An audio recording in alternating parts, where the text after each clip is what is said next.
السلام علیکم ورحمۃ اللہ وبرکاتہ۔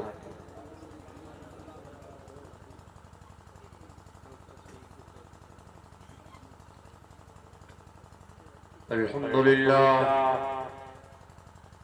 رب العالمین،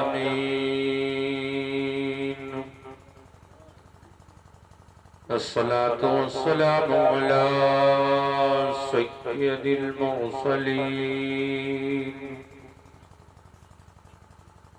وعلى آلہ الطیبین الطاہرین وأصحابه المكرمين المعظمين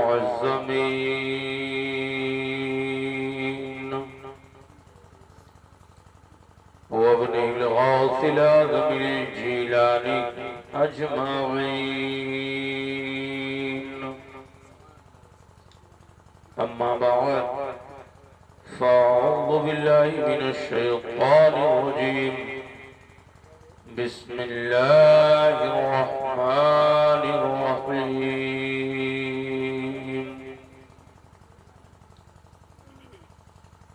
فأما من طغى وآثر الحياة الدنيا فإن الجحيم هي المأوى، وأما من خاف مقام ربه ونهى النفس عن الهوى فإن الجنة هي المأوى. صدق الله مولانا العظيم وصدق رسوله النبي الأمين المكين الكريم، ونحن على ذلك لمن الشاهدين والشاكرين، والحمد لله رب العالمين.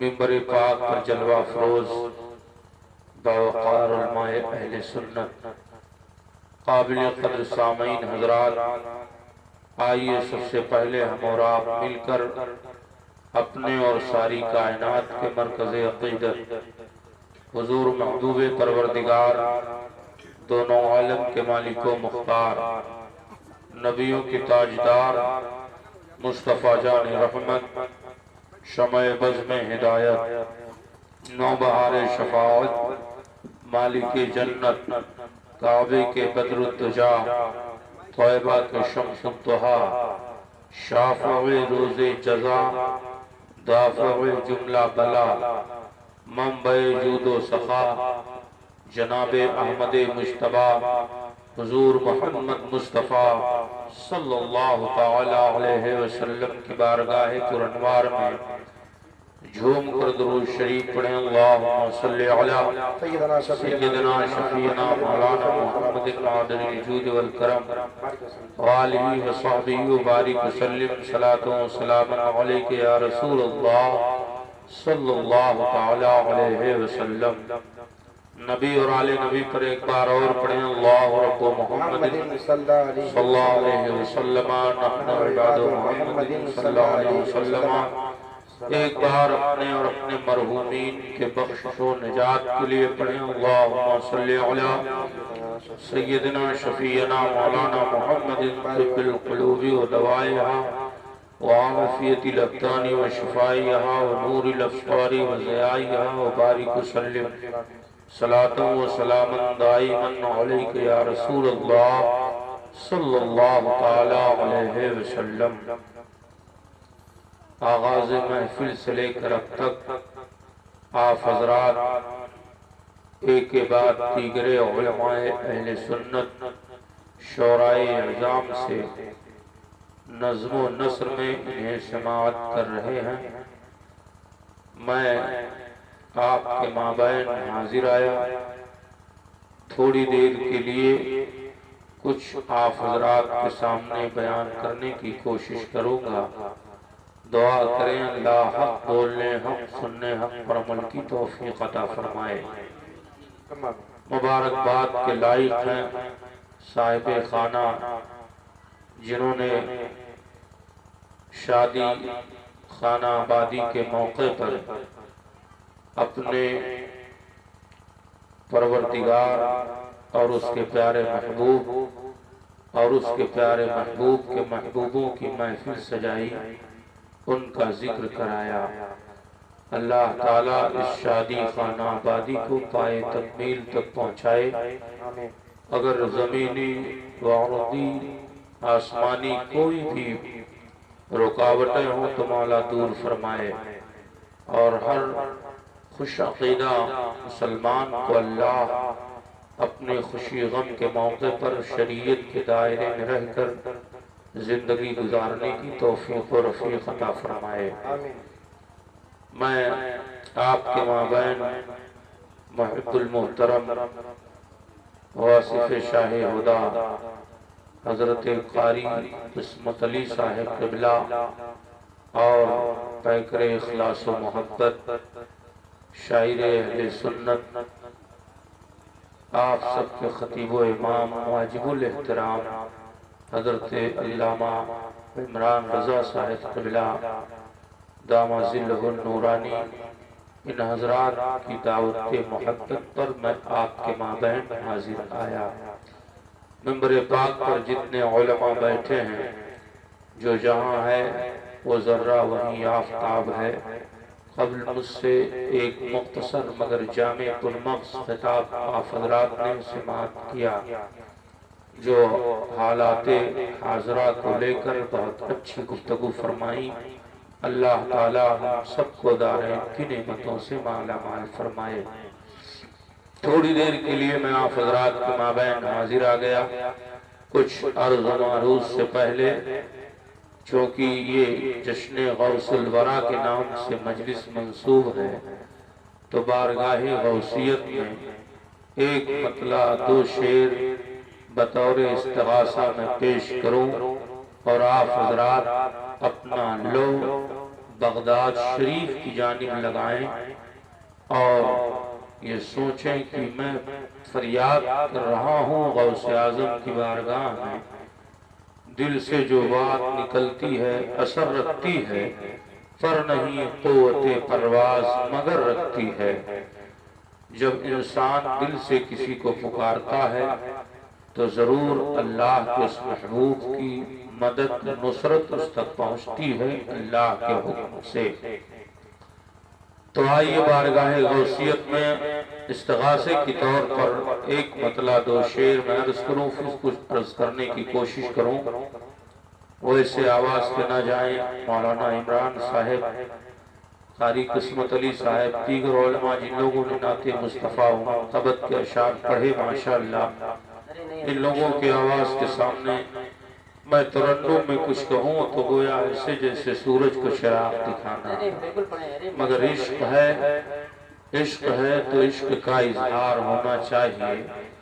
جس کو جس سے محبت ہوتی ہے وہ اس کی گیت ضرور گاتا ہے۔ سرکار غوث اعظم نظر کرم خدا را، سرکار غوث اعظم نظر کرم خدا را، سرکار غوث اعظم نظر کرم خدا را، میرا خالق سا بھر دو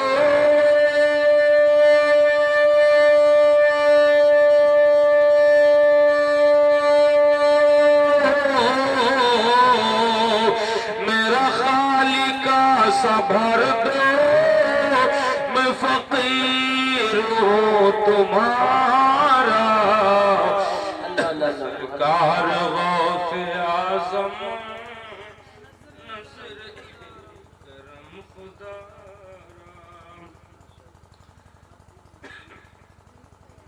سرکار غوث اعظم نظر کرم خدا را،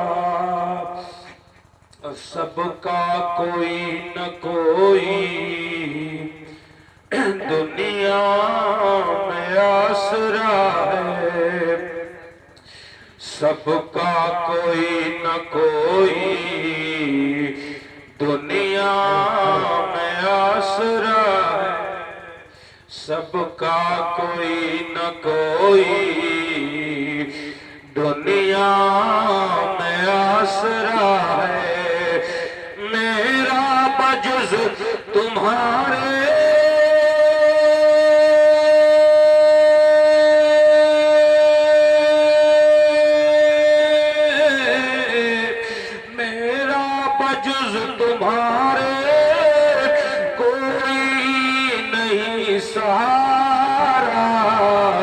سرکار غوث اعظم نظر کرم خدا۔ تکبیر، نعرے رسالت، جشن میلاد النبی، تاجدار بغداد کان گرنگ، مسلک اعلیٰ حضرت، فیضان اعلیٰ حضرت، فیضان اولیاء کرام، نعرے تکبیر، نعرے رسالت۔ یہ تیرا کرم ہے مرشد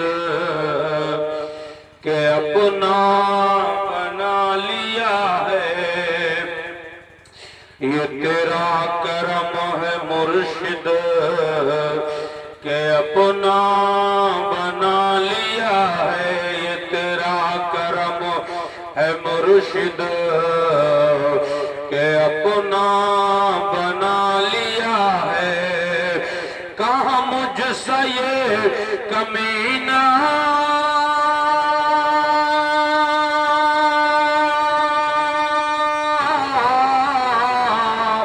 کہاں مجھ سے یہ کمینہ، کہاں سلسلہ تمہارا، سرکار غوث اعظم نظر کرم خدا را۔ اور حاصل کلام شعر کہ جھولی کو میرے بھر دو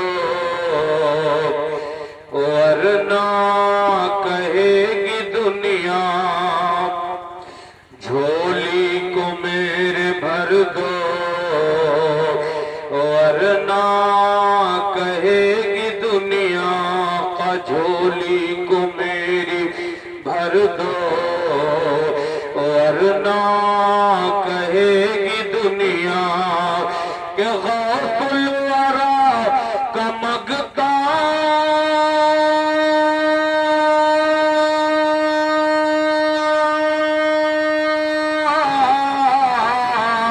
غوث الورا کا مگتا پھرتا ہے مارا مارا، سرکار غوث اعظم نظر کرم خدا را۔ درود پاک پڑھے، اللہم صلی علی سیدنا شفیعنا مولانا محمد النادر الجود الکرم وآلہ وصحبہ۔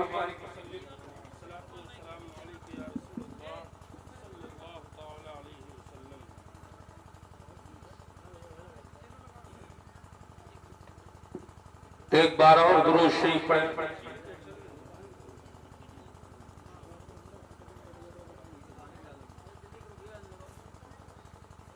درود پاک پڑھیں۔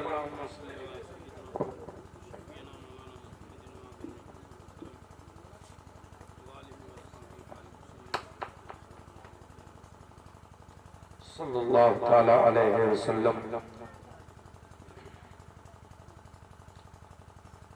لی خمسة نطفی بها حر لبائی الحاکمہ المصطفیٰ والمرتضی وابناہما والفاطمہ، چراغ مسجد و محراب و منبر ابو بکر و عمر عثمان و حیدر، بیدم یہی تو پانچ ہے مقصود کائنات، خیر النساء حسین و حسن مصطفیٰ علی، غوث اعظم بمن بے سر و سامہ مدد، قبلہ دی مدد، کعبہ ایمان مدد، مشکلات بے عدد دارین ماں المدد، یا غوث اعظم سیدہ ماں ہما محتاج تو حاجت روا، المدد یا غوث اعظم پیر ماں، المدد یا غوث اعظم پیر ماں۔ حضرات گرامی وقار، یہ محفل پاک سرکار غوث اعظم رضی اللہ تعالیٰ عنہ کے نام سے منسوب ہے۔ سرکار غوث پاک رضی اللہ تعالیٰ عنہ کہ ذات پاک کو کون نہیں جانتا ہے۔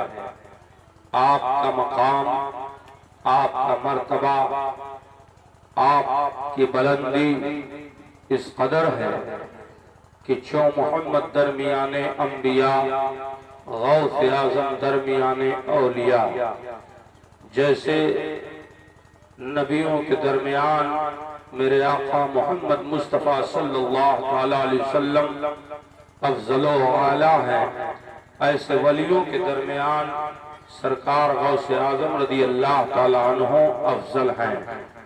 میرے آقا صلی اللہ علیہ وسلم نے آپ کے مقام مرتبے کو آپ کے والد گرامی حضرت ابو صالح موسیٰ جنگی دوست رحمت اللہ علیہ سے فرمایا، جس روز سرکار غوث اعظم کی ولادت بسعادت کا دن ہوا، اس رات میرے آقا صلی اللہ علیہ وسلم حضرت ابو صالح کے خواب میں تشریف لائے، ارشاد فرمایا، ابو صالح، اللہ تعالیٰ تیرے گھر ایک بچے کو پیدا فرمائے گا جس کا نام عبد القادر ہوگا، اور وہ میرا روحانی بیٹا ہے۔ میرا مقام جیسے نبیوں میں ہے، ایسا اس کا مقام ولیوں کے درمیان ہوگا۔ سرکار غوث پاک رضی اللہ تعالیٰ عنہ کا وہ مقام ہے۔ حضرات، آج انسانوں کا یہ ماحول ہے، ہمارے اور آپ کے معاشرے کا یہ معاملہ ہے کہ دنیا میں تین ایسے وقت آتے ہیں کہ آدمی اس میں پہچانا جانے لگتا ہے۔ دنیا میں کچھ لوگ ایسے ہیں کہ جو لوگ پیدا ہوئے اور پیدا ہوتے ہی پوری دنیا میں ان کی شہرت ہو گئی، جیسے کسی بادشاہ کے ہاں، کسی بڑے آدمی کے ہاں کوئی لڑکا پیدا ہوا تو پوری دنیا میں اس کی شہرت ہوئی کہ آج فلاں یا کہ یہاں فلاں بادشاہ، فلاں ملک کے حاکم کے ہاں بیٹا پیدا ہوا۔ اور کچھ ایسے لوگ بھی دنیا میں پائے گئے کہ جو پیدا ہوتے تو کسی نے ان کو نہ جانا، جب پیدا ہوئے تو کسی نے نہ خبر پائی، مگر جب وہ جوان ہوا اس نے کوئی ایسا کارنامہ کیا، پڑھ لکھ کر کے کچھ ایسا معاملہ پیش کیا جس کی بنیاد پر دنیا کے لوگوں نے اسے پہچانا۔ کچھ لوگ ہوتے ہیں کہ نہ تو پیدا ہونے کے بعد ان کو کوئی جانا، نہ جوانی میں ان کو کوئی پتہ لگا پایا کون ہے، لیکن جب ان کے بڑھاپے کا وقت آیا تو کچھ ایسا کارنامہ کر دکھا دیا جس سے پوری دنیا میں اس کی شہرت ہو گئی۔ یہ تین وقت ہے انسان کے مشہور ہونے کی، انسان میں لوگوں کے چرچا ہونے کی، انسان میں لوگوں کے مخلوقات خدا میں اس کی پہچان بڑھنے کی۔ مگر اللہ تعالیٰ کے کچھ ایسے عظیم بندے ہیں جو دنیا میں تشریف نہیں لائے، اس سے پہلے ان کا ذکر اور چرچا ہو رہا تھا، اس سے پہلے ان کے حالات بیان کیے جا رہے تھے، اس سے پہلے ان کے مراتب کو بیان کیا جا رہا تھا۔ انہی پاک ہستیوں میں سے ایک ذات پیر پیراں، میر میرا، غوث الثقلین، قطب ربانی، محبوب سبحانی، سیدنا سرکار بڑے پیر دستگیر شیخ سید عبد القادر جیلانی بغدادی رضی اللہ تعالیٰ عنہ کی ذات ببرکات ہے کہ آپ ابھی دنیا میں تشریف نہیں لائے اور آپ کے آمد کا ذکر ہو رہا ہے۔ آپ سے پہلے اولیاء اعظام آتے رہے اور آپ کے آمد کی خوشخبری دیتے رہے، آپ کے پیدائش کی بشارت دیتے رہے، آپ کے مقام و مرتبے کو بیان کرتے رہے۔ آئیے آپ کے سامنے اجمالی طور پر میں عرض کرتا ہوا چلوں۔ حضرت امام حسن عسکری رضی اللہ تعالیٰ عنہ سرکار غوث اعظم رضی اللہ تعالیٰ عنہ سے تقریباً 300 سال پہلے کے بزرگ ہیں، یعنی غوث اعظم کے پیدائش سے 300 سال پہلے کے اللہ کے وہ محبوب بندے ہیں۔ ایک روز آپ نے اپنے مرید و خلیفہ حضرت معروف کرخی رحمت اللہ علیہ کو بلایا اور بلانے کے بعد ارشاد فرمایا یہ میرا جبہ لو، میرے تبرکات ہیں، اسے لو، اسے شیخ عبد القادر جیلانی تک پہنچا دینا۔ حضرت معروف کرخی رحمت اللہ تعالیٰ علیہ عرض کرتے ہیں حضور یہ کہاں ملیں گے، کہاں ملیں گے، کس شہر میں ہیں؟ تو حضرت امام حسن عسکری رحمت اللہ علیہ نے ارشاد فرمایا کہ یہ ابھی دنیا میں پیدا نہیں ہوئے ہیں، یہ پیدا ہوں گے 500 ہجری کے 500 صدی ہجری کے اوسط میں پیدا ہوں گے، یہ عراق میں ظاہر ہوں گے، ان کو یہ پہنچانا ہے۔ انہوں نے عرض کیا حضور جب یہ ابھی پیدا نہیں ہوئے تو میں کیسے پہنچاؤں گا؟ آپ نے ارشاد فرمایا اپنے بعد جسے اس کا اہل پانا اسے دے دینا اور اسے وصیت کر دینا، وہ اس سے وصیت کر دیں گے۔ اس طرح سلسلہ بسلسلہ وہ خرقہ غوث اعظم رضی اللہ تعالی عنہ تک بغداد میں پہنچا۔ اسی طریقے سے حضرت ابو بکر شیخ ابو بکر رحمت اللہ علیہ ایک اللہ کے ولی ہیں، ان کا بیان ہے، ان کا یہ فرمان ہے کہ آپ ایک مرتبہ تشریف لے جا رہے تھے، آپ رک گئے اور رکنے کے بعد عراق کی طرف آپ نے منہ کو کیا، دہن مبارک کو کیا اور آپ نے ایک سرد آہ لی، ایک ٹھنڈی سانس لی۔ مریدوں نے پوچھا حضور کیا معاملہ ہے؟ آپ نے فرمایا مجھے عراق سے خوشبو مل رہی ہے، اللہ تعالیٰ 5ویں صدی ہجری کی اوسط میں وہاں ایک بندہ ظاہر کرے گا جس کا نام عبد القادر ہوگا، وہ اللہ کے حکم سے منبر پر کھڑے ہو کر کہے گا قدمی ہاذہی علی رکبتی کل ولی اللہ، میرا یہ قدم اولیاء اللہ کی گردن پر ہے۔ اللہ اس کو حکم دے گا، وہ فرمائیں گے، وہ بڑے مقام، ان کا مقام و مرتبہ بڑا اونچا ہوگا۔ حضرت شیخ محمد رحمت اللہ علیہ فرماتے ہیں میرے پیر و مرشد نے ایک مجلس میں ذکر کرتے ہوئے فرمایا کہ اللہ تعالیٰ 5ویں صدی ہجری کے اوسط میں اللہ ایک بندہ کو ظاہر فرمائے گا جس کا نام شیخ عبد القادر جیلانی ہوگا، ان کا مقام بہت بلند و بالا ہوگا۔ اس طریقے سے اور بزرگان دین ہیں جن کا نام اگر میں آپ کے سامنے گناؤں تو وقت درکار ہے، مگر آئیے آپ کے سامنے یہ بتانا چاہتا ہوں کہ جو اللہ جسے قربت اپنا فرماتا ہے، جو اللہ کا قریبی ہوتا ہے، اس کی ذات کیسی ہوتی ہے۔ جس غوث اعظم کا نام ہم صبح و شام لیتے ہیں وہ غوث اعظم کی ذات کتنی عظیم ہے۔ جس غوث اعظم کا نام لے کر ہم مدد طلب کرتے ہیں اور اللہ کے حکم سے وہ مدد فرماتے ہیں، ان کی ذات ببرکات ہے کیا۔ آئیے سید الطائفہ حضرت جنید بغدادی رضی اللہ تعالی عنہ کی ذات کو دیکھیں۔ سرکار غوث اعظم رضی اللہ تعالی عنہ سے پیدائش سے تقریباً آپ کی پیدائش سے 200 سال پہلے آپ دنیا میں تھے۔ آپ ایک روز منبر پاک پر خطاب فرما رہے تھے، آپ خطاب کرتے کرتے رک گئے اور رکنے کے بعد آپ منبر شریف سے نیچے اترنے لگے، یہ فرماتے تشریف لا رہے ہیں کیوں نہیں کیوں نہیں، ان کا قدم میرے سر آنکھوں پر ہے، کیوں نہیں کیوں نہیں، ان کا قدم میرے سر آنکھوں پر ہے۔ جب یہ کیفیت دور ہو گئی مریدوں نے عرض کیا حضور کیا معاملہ تھا، کس کا قدم آپ کے سر آنکھوں پر ہے؟ آپ سید الطائفہ ہیں۔ حضرت جنید بغدادی کے حالات ان علماء سے آپ نے سنا ہوگا کہ آپ دریا پر راستہ بنا لیا کرتے تھے، آپ کے حکم سے ہوائیں رخ پھیر لیا کرتی تھی، جانور آپ کی تعظیم کیا کرتے تھے، پرندے آپ کی بارگاہ میں ادب سے آ کر بیٹھ جایا کرتے تھے۔ وہ جنید بغدادی رضی اللہ عنہ ہیں، منبر پاک سے نیچے اترے یہ کہتے ہوئے تو مریدوں نے پوچھا حضور والا آپ نے کیوں ایسا فرمایا، کس کا قدم آپ کے سر آنکھوں پر ہے؟